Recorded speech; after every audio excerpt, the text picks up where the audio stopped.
Dr. Samir Maskey and Sanjay Manandhar. Starting off with Samir Dai. Dr. Samir Maskey is a founder and CEO of Fusemachines, an AI company delivering solutions across industries. He's also an adjunct associate professor at Columbia University. Originally from Kathmandu, he has led pioneering AI research at IBM Watson. He has also authored 20 plus publications and holds 10 plus patents in AI, speech, and language processing. Sanjay Manandhar, Sanjay Dai, who is an MIT alumni, and he helped bring the internet to Nepal in the early 90s and has spent over 25 years building startups in AI, cybersecurity, and digital media. He founded Erva, which powered 10,000 plus screens, including Times Square billboards. He also co-founded facial recognition startup Wicket, and now leads next-gen cybersecurity company Zifino. Like Shrey mentioned, he's also involved with the hackathon, and we are honored to have him as an advisor and also as a judge. So virtual round of applause to both of our speakers for being here today. So basically, today's panel discussion is going to be Q&A, where I'll be asking questions, followed up with the audience Q&A. So 30 minutes will be panel discussion and followed up by audience Q&A. So please keep questions for the speakers in the chat, and we hope to get to all of them, if not few, towards the end of the Q&A. With that in mind, Sanjay Dai and Samir Dai, welcome to our hackathon. I would like to start off by a question to both of you. I think this question is also a way for us, for me, who is at an early stage of my career in tech, and also for most of the participants who are students and are early professionals, to be more inspired by your journey. This might also be you going back to memory lane and thinking about your journey from Nepal to the US. So basically, the question is, what inspired your journey from Nepal to pursuing advanced studies and a career in tech in the US? Samir Dai, please feel free to start. Sure. So good to see you, Sanjay. I've heard a lot about you. I'm also looking forward to hear Sanjay Dai's journey as well. So I came in late 90s to the US. More than at that point, coming from Nepal to the US, it was not necessarily inspiration to be in tech or anything. My mom wanted to be a medical doctor. So I convinced her when I got full scholarship to come to the US. I said, I'll study biomedical engineering. It's a combination between bio and engineering, right? That's how I landed. I landed in Bates College up in Maine, and they actually don't have a computer science department at that time. So I studied physics and math, which is adjacent to tech.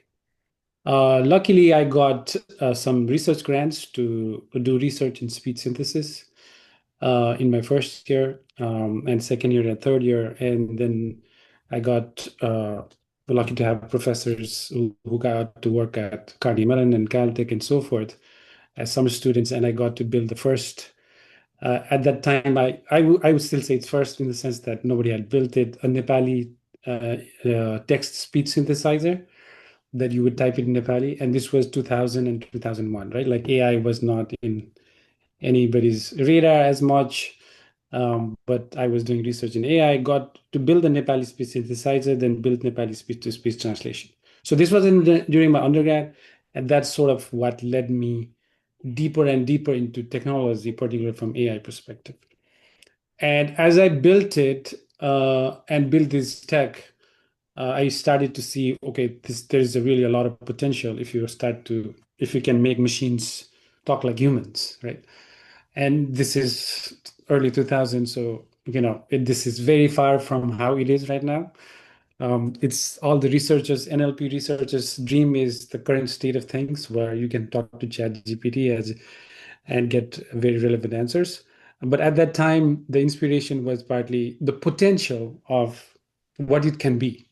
a machine learning system, a machine that can talk like humans, and what potential impact it can have for everyone on being able to answer questions, being able to translate instantly from Nepali to English, English to Nepali, which would be amazing for my mom. Um, um, and others who don't necessarily speak as much English. Uh, as the time went by, the technology itself was an inspiration on potential impact. Thank you, Samir Dai. Sanjay Dai, do you want to share your journey? Sure. Mine would be a few decades before Samir's. It's great to hear your story, Samir. There are some overlaps which I did not recognize. Uh, but first and foremost, Pragya, congrats to you for even conceiving this idea. You know, I'm one of those guys that, in fact, I'm writing a book that says The Power of Why Not. So that's also sort of a journey from Nepal, but also something like this, right? Why not do a Nepali hackathon? So kudos to you to share and the team for even conceiving this, and congratulations to all the participants. This is going to be a fun, grueling 3 days, but like with Pragya's 48 hours, this will be memorable 48 hours for you all. So I was a 16-year-old kid, and I went to St. Xavier's Godavri's boarding school, and then also Jawaharlal. And the Jesuits know something about how to, provide quality education. So that was awesome. But after 10th grade, in those days anyway, this is 1982 now, that's the end of the road. And you get to choose based on, I think, a product of three different courses, English, math, science, and all that. You get to pick wherever you want to go. By that token, I was near the top, and I thought, oh, okay, we'll go to the best science school called ASCOL. And I'm sure many of you know Amrit Science College. I'm very sorry to say it was so bad that I immediately decided I'm out of here. But this is 1982. I was 16 years old, and I didn't, I couldn't imagine myself how I came to that conclusion. But I started researching, and again, for many of you, this is extremely hard to understand. But research meant going to a library. In my case, was British Council Library on Kantipath. And so I came up with 8 names, wrote to all of them. About four didn't respond. One said, okay, 50. So my search terms, if you will, were international student, engineering, and full scholarship. One finally came back and said, okay, fine, 50% scholarship. Well, you know how many dollars you can, you'll have with Nepalese rupees, right? And my parents were uh, academics, so it wasn't going to amount to much. So I ended up, saying, all right, I'll just wait it out. So one came back with 80%, another 90, and still it could not work. So I almost gave up. And in the meantime, my friends, my classmates knew what I was doing, and they said, what a daft idea. This is just complete stupidity. And my response was, and I hope you all sort of take that as a, as a potential, way to drive your life. I thought the probability is very, very low, but it is not zero. If I do nothing, the probability of getting to the US is zero. But if I just manage to, get something, it might be 100% probability. So, my book is also about that, which is, even though there are probabilities, those are generalized notions. If you put your heart to it, it could be zero or 100. So lo and behold, I got full scholarship to go to United World College in New Mexico. It's a 2-year program, as some of you may know. And there they said, your math, chemistry, physics grades are very, very good. You ought to apply to MIT. And I said, what's MIT? Just apply, see if you get in. And I said, I'm a poor kid from Nepal. I don't think I can afford that. He said, don't worry. MIT is needs blind, which basically means they'll cover the delta. And I said, my delta is going to be 100%. And they covered all of it. And I ended up getting electrical engineering, computer science degree, and worked at places like Sun Microsystems, 9X, which is now called Verizon, Siemens, Sun Microsystems in the Bay Area. It doesn't exist anymore, so many of you probably don't know that, but the Meta campus is where I used to work.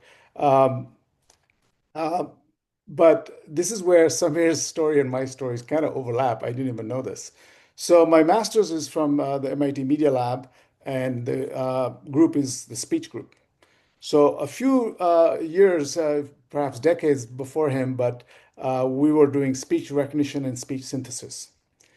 And I'm sure Samir knows about hidden Markov models and all that. So we're doing sort of AI, not this current generation of AI, but very, very crude early versions of AI.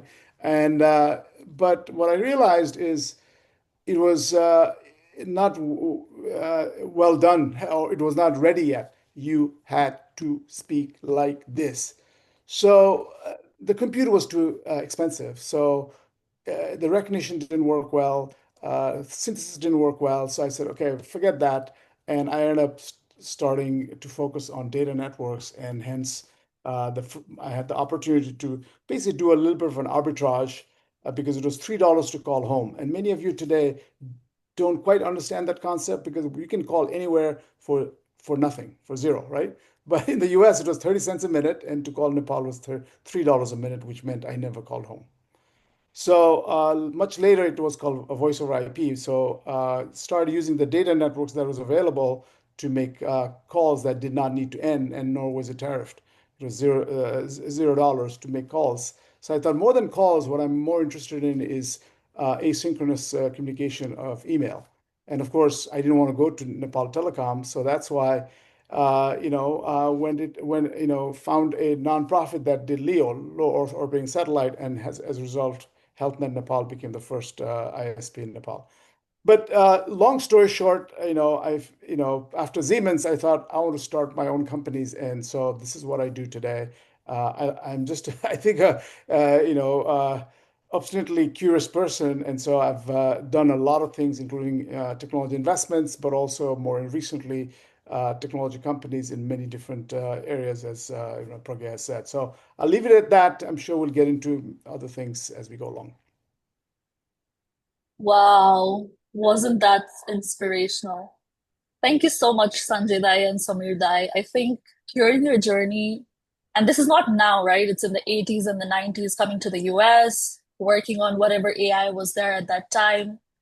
So, and reaching here, it's really inspirational and also motivational for us to think about what opportunities lie ahead of us. And I hope that myself and the participants here will take key takeaways from your journey of trusting yourself, being curious, and following your passion from today onwards. In their career as well. Thank you so much. Now that was the past. Now I want to dig a bit deeper into what you have been doing now. Also, in terms of like both of you have been innovative leaders in building companies, startups, and scaling them from the ground level, right? Sorry, Sanjay Dai, this is a question for you again, but you've built and scaled companies across very different domains, from digital media to facial recognition to cybersecurity. I want to know, or we want to know, what are the biggest lessons you've learned about turning innovative ideas into successful businesses? And I think your answer will also be especially important for the participants as they sort of ideate and ideate a project and think about scaling them up in the future, right? So what we want to know is, in your view, why do you think so many startups fail, and what makes a few of them stand out and succeed? Yeah, so great question. Back to I'll bring St. Xavier's again into the picture. Father Donnelly was our English teacher. He was also our spelling bee coach, and he was a basketball coach. And he was 6'2", I think, and we were little kids, right? And he would scream at the top of his voice, this hulking, priest, and he'd say, "You can't score if you don't shoot. You gotta shoot." And that stayed with me throughout life. So, sometimes you look like a fool, right? But, in hindsight, it might actually work and you look like a hero, but you need to keep taking the shots. And if you think about it, even the coming to the US story is exactly that. In 82, I was doing the research. In 83, I ended up coming here, even though my friends were saying that is a low probability. What I'm always doing in terms of, company building is I'm looking for white space. White space is basically where there isn't a lot of activity, but also, as I said, I'm just a curious person, and I read a lot. I'm thinking about it a lot, from macro issues, macroeconomic issues, to finance issues, to what is my family buying, right? To what are the needs of different folks. So I'll tell you about Erva's story. Erva is a company that I bootstrapped, but I was actually in London in the late 90s picking tech stocks, and I used to take the London Underground every day, and across from the tracks were these big, very, very big posters, and these were vinyl or paper.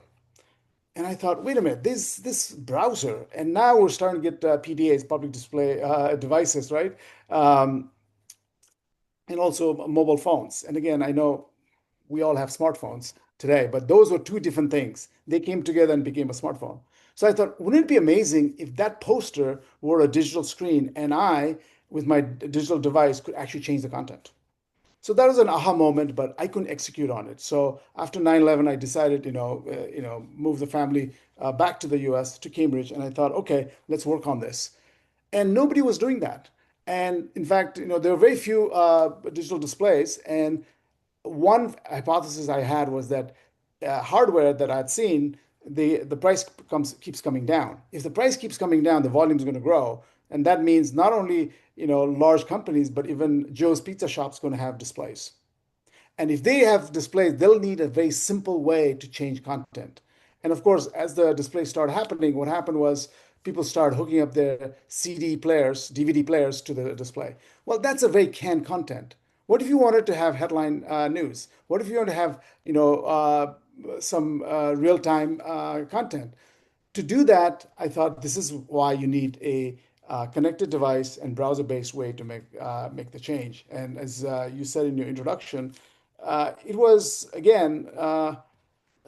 It took 10 years. It was bootstrapped. So for the first 5 years, I did not get paid by the company, but just to protect the downside for myself and the family, I did go get another job that paid health insurance and a salary, and that's how you manage. Entrepreneurs are not risk seekers. Entrepreneurs are risk managers.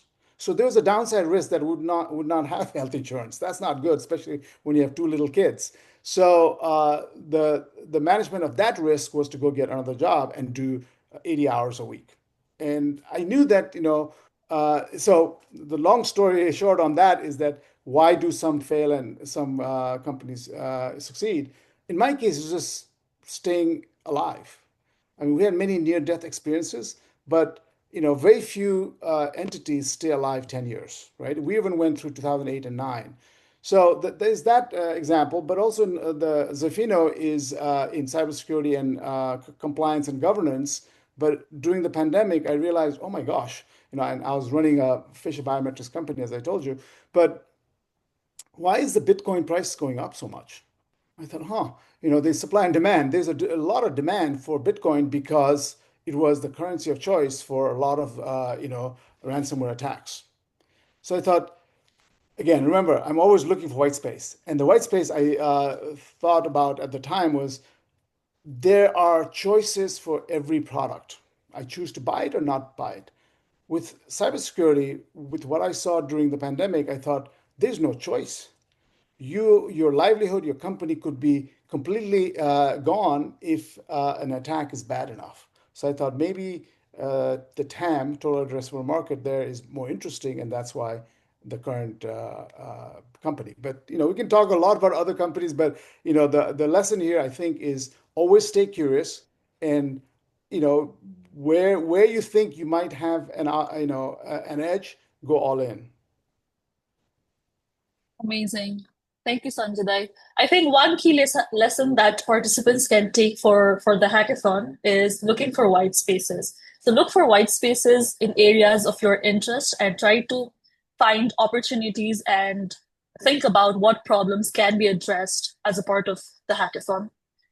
So moving on to Samir Dai, um, Fusemachines is a popular name in the tech scene, especially in Nepal, with much of its AI talent coming from Nepal itself. I think it is fair to say that Fusemachines has deep roots in the country. Now, my question for you is, do you see Nepal becoming a hub for tech and AI innovation? What unique opportunities do you think exist right now, and what challenges are there that need to be addressed for Nepal to compete globally? Absolutely. I think Nepal has all the potential to be an AI hub. Um, it has a lot of things going for it. Um, Talent. I think Nepal has amazing set of talent. There's some of it is raw talent that requires a little bit of training, but really, really good talent. And especially for a lot of Nepali engineers who are some of them hopefully participating in hackathons. They are very proactive in learning new skills and trying new tools and so forth. So like really, really good set of talent. Um, it has, if for, particularly for AI, if you think from a compute power and whatnot, there's particularly from energy demand and so forth, so forth. There's more and more things happening even on that front in Nepal, where some of the hydropower that's being generated could potentially be used for data, like data and compute infrastructure, um, and have all these green compute centers. Some of the policies are starting to change. I think that's going to take a while, but at least there is some forward steps that is happening on some of the AI related policies. And frankly, these days, AI is a big equalizer, right? Um, uh, and even if you are in Nepal and you do not have a lot of resources, you do have a computer and you do have access to the internet. And with that, if you are able to learn things and have collect the skill sets, you can compete globally. And that's what's happening, where a lot of the engineers, software developers in Nepal is already providing services to global companies, creating products for global audience, and a lot of times also creating products for Nepal as well. And especially with AI, I think when you are building solutions, there needs to be a lot of tuning based on the local problems. And if you want AI solutions built for Nepal, building in Nepal by Nepalese engineers have a lot more chances of success because of knowledge and local knowledge and know-how. So I think Nepal absolutely has a very, very good chance of being a high-powered AI hub, and I think it is already starting to be. Um, I think it was a couple of years ago. I had seen this report that among the Coursera had taken out a report on number of engineers taking courses in Coursera on AI and so forth, and how many were graduating. And Nepal was in emerging countries. Nepal was in top 10, um, which is really amazing. And these days, you start to hear from other companies as well that they're starting to create their more presence in Nepal uh, because of the quality of talent and also the English speaking skills as well. Um, so I think there's a very high chance that Nepal could be a big AI hub. Um, Definitely has challenges, a lot of challenges. Some of the challenges is not as bad as before. So I would like 10 years ago in Fusemachines, we used to have this massive roof just for battery, right? Just batteries, because we would not know when the electricity will go out. Um, that had changed quite a bit, and we don't have as big of a room with all the batteries. Similarly, when the power was not there in the very beginning, when we were scaling up and we were buying a lot of computers, we decided we're not going to buy any PC, but all the laptops, so that when the electricity goes out, everybody can still work for about 2 to 3 hours until the battery runs out. So electricity was a big challenge. It is coming down, but I think it is still a challenge to some degree. I think the other challenge is the compute. Nepali companies still struggle to have access to AWS, Google Cloud, Microsoft Cloud, and so forth, partly because of policies that are in place, which does not make it easy for anybody, any Nepali companies, to buy, you know, uh, software from the US or Europe and so forth, because that needs payments in dollars and so forth. So there's all these foreign exchanges related restrictions that has created challenges for a lot of companies and especially smaller companies that are just about to start because they don't have resources to be able to address that, right? So some of the policy related challenges are there, not just in forex and investments and so forth. There are some in data as well, right? There's not a lot of um, highly usable data, I would say, in the forms that would be useful for many different industries, right? There are some industries outside Nepal where there's a lot more data, from agriculture to medicine and so forth, health records and so forth. In Nepal, if you want to innovate in agriculture or health, right, the data access, data policies are not there yet. So these are some of the challenges. Um, but like I said, I think there is a massive potential for Nepal to be an AI hub and a lot of opportunities to build companies in Nepal for Nepal, build companies in Nepal for the world. And both are very, very possible today. So a lot of opportunities. Yep. Thank you so much, Samirdai. I think our participants today can be inspired by Samirdai's journey and think about how they can think of innovative ideas and project solutions for Nepal, but also global. Um, so switching gears a little bit, but still staying in the theme, since this is an AI hackathon, I couldn't stop myself from asking questions about AI. So, Sanjay Dai, to start with you, your latest venture, like you said, Zafino, leverages AI to help organizations prioritize and remediate cybersecurity vulnerabilities. How do you see AI influencing the future of cybersecurity? Yeah, I think that is already proven. I mean, almost all technologies, new technologies coming into the market is sadly, exploited very well by the bad folks. So another area of white space, what I was seeing was some of the attacks that were happening in so about five, six, even before the pandemic, was that they were starting to be sophisticated. So a lot of ML was being used. And so now, as you all know, with NLP being used, even non-developers can start actually creating, chaos, cybersecurity, problems, right? They can create payloads that are, very, very novel, and they got a lot of help from AI and generative AI models. So, there's a lot, of course, we are on the defensive side, and we use a lot of AI to find a lot of some of these attacks that are coming. The only problem here is that these new attacks, AI generated attacks, are very, very high scaled. They move very, very quickly. What does that mean? That means uh, prior to this generation of AI, if there was an exploit discovered, let's say across the world, it might reach the US in meaningful way within 24, 48 hours. Now it's milliseconds, right? So why? Because a lot of bots are being, exploited to do that. And probably the most pernicious of them all, the third reason is that they're super sophisticated, which basically means all the defenses you had or all the investments you made in cybersecurity defense is kind of worthless, right? I mean, these attacks are totally orthogonal to the investments and defenses you've had.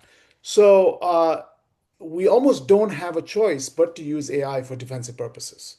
So there's that element. So as if you know, of course, start off with our initial product, which was automated pen testing. Pen testing stands for penetration testing, which is basically ethical hacking. And penetration testing's history is that it is done by experts who have a lot of knowledge, which basically means they're very expensive, and as a result, you do it infrequently, maybe once a year. And whenever I hear that, I say, well, how many times a year do you brush your teeth?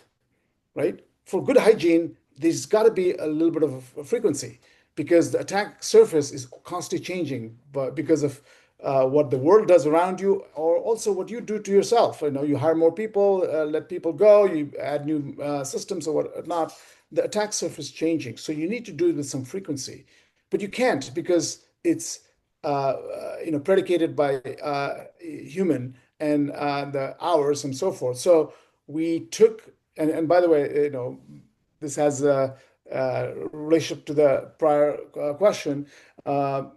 We did some of that mind mapping in Nepal and built the initial product in Nepal to automate the penetration testing. So now the new area we are in, and so basically it's a portfolio of products for our platform. The newer products are also using AI, but in a different way now, not for defensive purposes against attacks, but to go after a very, very boring but very needed area called compliance and governance. So, as an example, CMMC is a compliance requirement put in place by the US government. And it has this history in the SolarWinds attack, which is what they call a supply chain attack. So the attackers were very clever. They said instead of attacking endpoints or computers, lots of them all around the world, why not attack a supplier of software that updates these thousands, hundreds of thousands of machines around the world? So they attacked the configuration and updating software of SolarWinds. That was about 4 or 5 years ago, and that affected a lot of machines, including government machines. So what the government realized that you can't just ask a government contractor to be compliant. You have to ask the entire supply chain to be compliant, including the janitorial services that provides their services to Northrop Grumman. So just telling Northrop Grumman to be compliant is not sufficient because attacks are not going to come through Northrop Grumman. It's going to come upstream from a very, very tiny entity that doesn't know how to protect itself. So CMMC is to protect the entire supply chain. But the documentation needed to be compliant is so huge that you can't hire enough people to do that. Or, even one time, compliance through consultants and all that would be about $300,000 to $500,000. That's a big number. So as a result, it's not getting done. So what we've done is we basically ingest all the documentation that's available in a company, and we also use AI to find all the gaps of what they're doing and say, you ought to do this, this, and this, and you'll be compliant. So that's the long and short of what all things we do. And again, back to the hackathon participants, when you're looking for white space, you're not only looking for good ideas, but also you're looking for, at least especially when you're, building companies, where can you make money? And sometimes you can make money in unsexy things. I know they always say, if a screw is needed everywhere and you can, manufacture that screw very, very cheaply, you might make a lot more money than a very, very sexy, piece of software. So in the software world, ingesting documents and all that is very, very unsexy, right? But having said that, it's needed and it's not a choice. By October 2026, anyone that wants a government contract or has a government contract or a grant or whatever needs to be compliant. And so as a result, there's a cliff coming up and there's a demand. Yeah, sounds great. Thank you so much, Sanjay. I think, like Sanjay mentioned about the potential opportunities in the cybersecurity space, especially with AI-based innovation. Um, I think like that would be a promising area for our participants to explore during the course of this hackathon. So I would encourage all of you to think about it as well. Moving on to Samir Dai, I wanted to ask you, since Fusemachines is heavily involved in applying AI in multiple domains and sectors, the question that I wanted to ask you is that as generative AI becomes more common in both in workplaces and daily life, how can organizations embrace the opportunities it offers while also managing the risks and prepare for the changes it will bring? Excellent question. I'll start by talking about how we use internally AI a little bit, how the culture is starting to shift internally, how more and more employees are starting to use, and what changes have we started to see. So there are a whole bunch of areas we are starting to use AI. Some with a top-down approach, as in like we strategically said, okay, let's do this because this is important. Some naturally started by the employees themselves, and it bubbled up where they said, "Oh, I've been doing this, and it seems to be super helpful. We should have other people do it, right?" And it encompasses of our product development, engineering, in marketing and ads, and a few other places. So we use it heavily now for code as a coding assistant system. So a lot of the engineers have access to a coding assistant platform that we have internally deployed in our AI studio. We have a platform called AI Studio. And the first set of reactions is engineers seems to love it because they seem to have a lot of productive gains, especially trying to have system write more simpler code, debug it, or have it write cleaner code. And a lot of the engineers are starting to use it and seeing a lot of success with it. And that was more top-down approach because we, as an AI company and AI engineering company, we have a lot of AI engineers, and we wanted to make sure how does it look when we deploy the system across everyone. In the meantime, on a bottom-up approach, some of the product managers, as they were doing the user stories and wanted to communicate the user stories to the engineers and to the management, and they needed to build these UIs really quickly. Before, they used to sit down with the design team. Design team will sit down with the UX team, and then they will be fronted a little bit of design work and so forth. It used to be that process. Now the product managers, they themselves are just going in Claude and just describing it.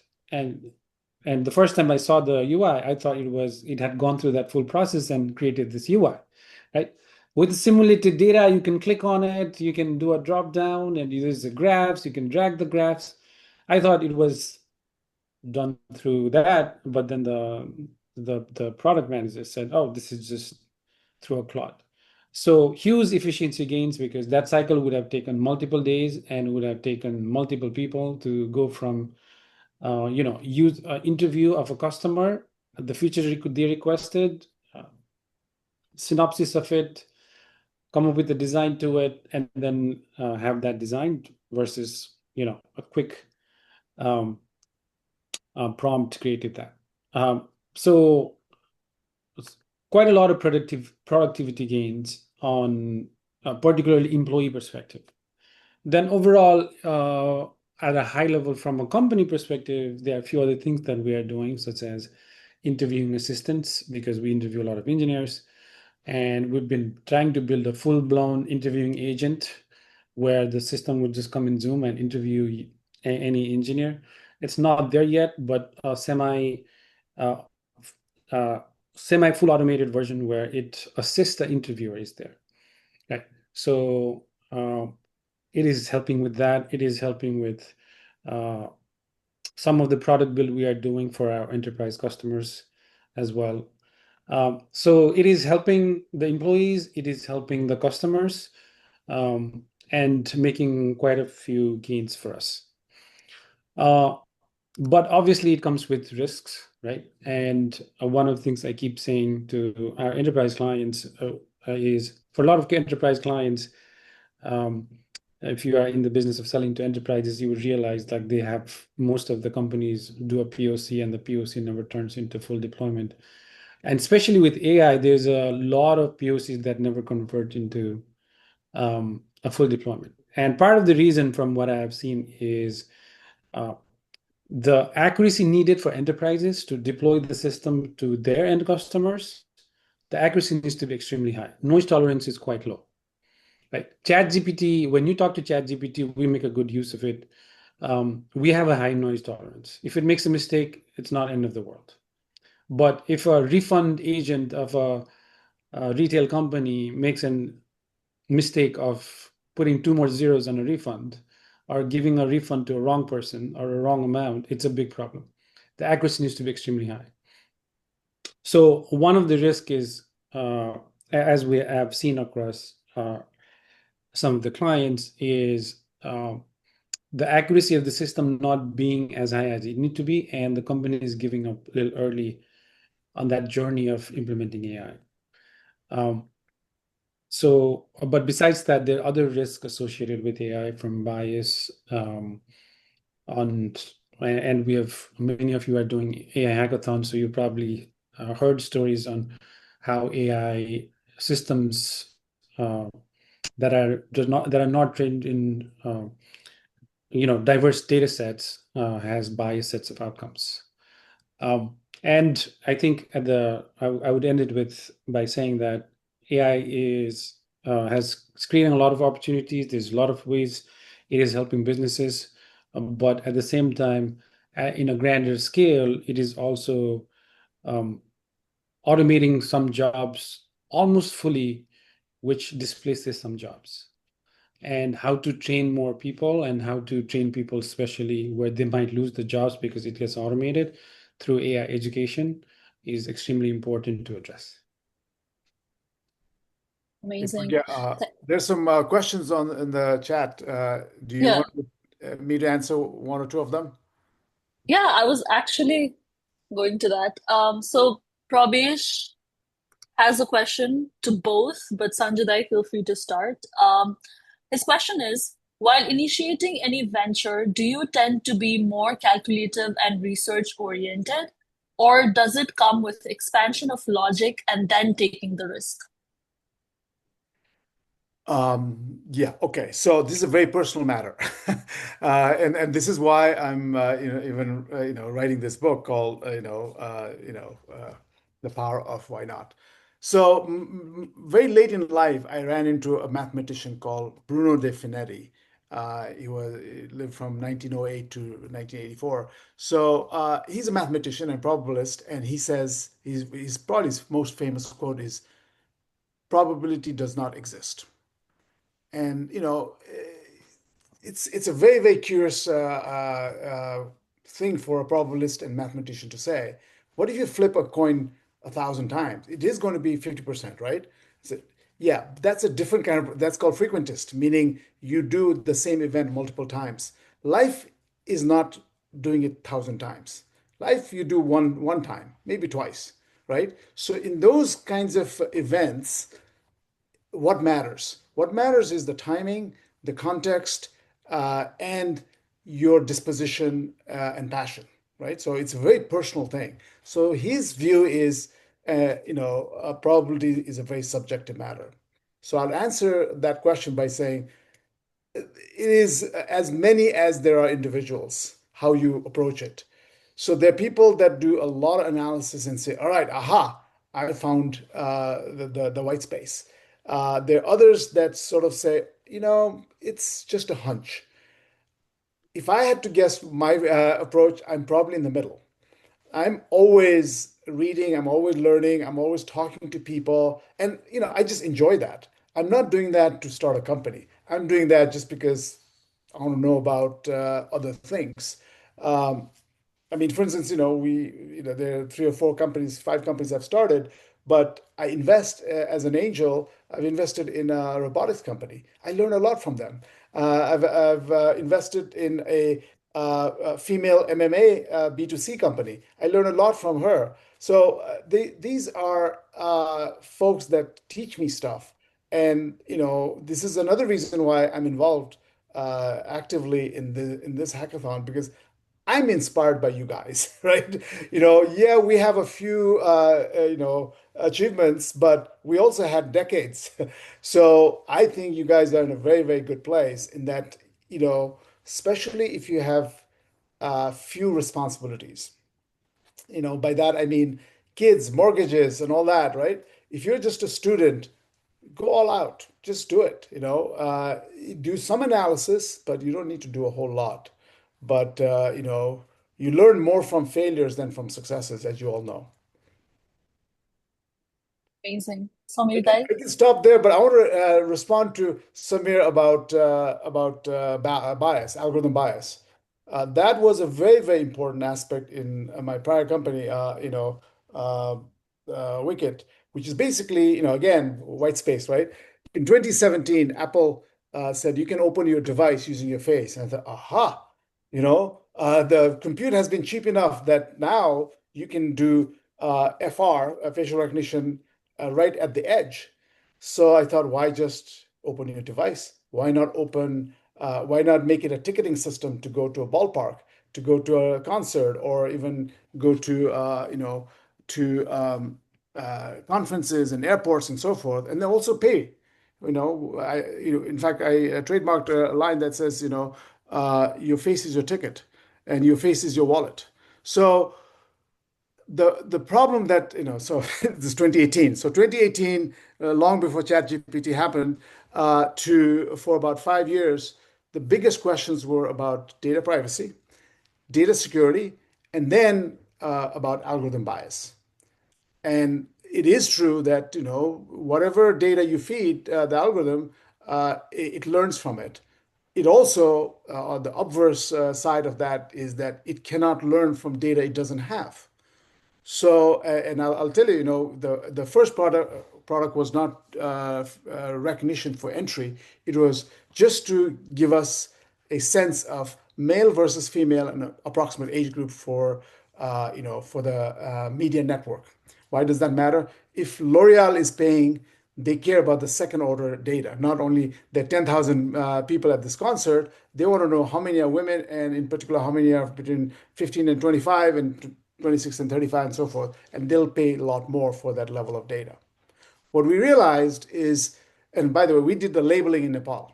So our models could very accurately say male, female, and there was an overlap where it couldn't tell, let's say about 10%. And we'd send it to Nepal for human labelers to figure out if it was male or female. Nepalese, as you can imagine, are extremely good with brown faces, are not very good with East Asian faces or black faces. They can't tell.